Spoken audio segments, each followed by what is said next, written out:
Hello, dearest learners. How are you all? I hope you all are fine and doing well.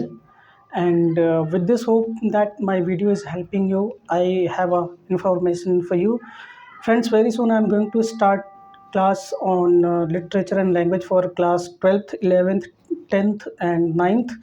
And along with that, I will also be providing you SSC, CGL, and GD word power, antonyms, synonyms, and idiom and phrases.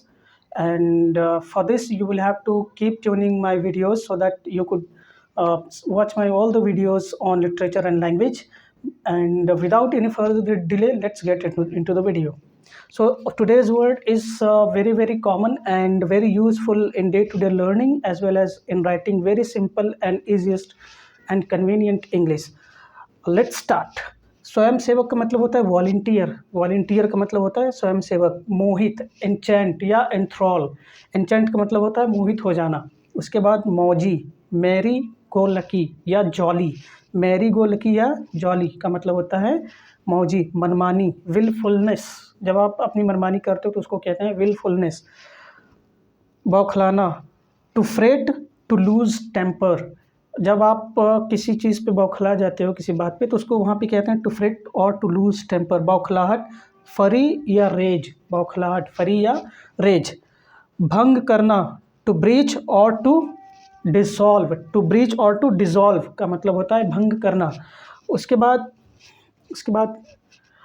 प्रस्ताव. प्रस्ताव, resolution. आपने कई बार समाचार या news चैनलों पे सुना होगा कि पार्लियामेंट में प्रस्ताव आया, तो इसी को रेजोल्यूशन कहते हैं या ऑफ़र कहते हैं. जैसे किसी को प्रस्ताव देना, मैं आपको ये ऑफ़र दे रहा हूँ, तो उसको बोलते हैं रेजोल्यूशन और ऑफ़र.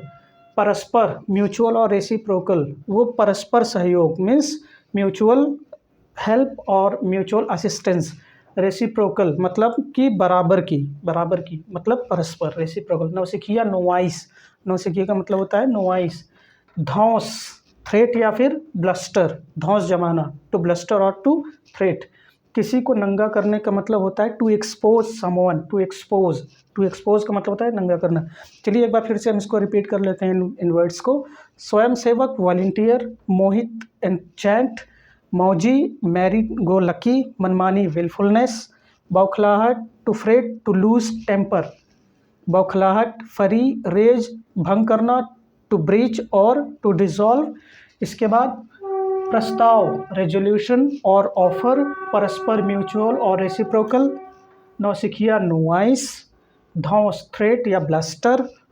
किसी को नंगा करना, to expose. So that's it for today and I hope that it is quite enough for the day. And keep learning, keep studying hard, dears.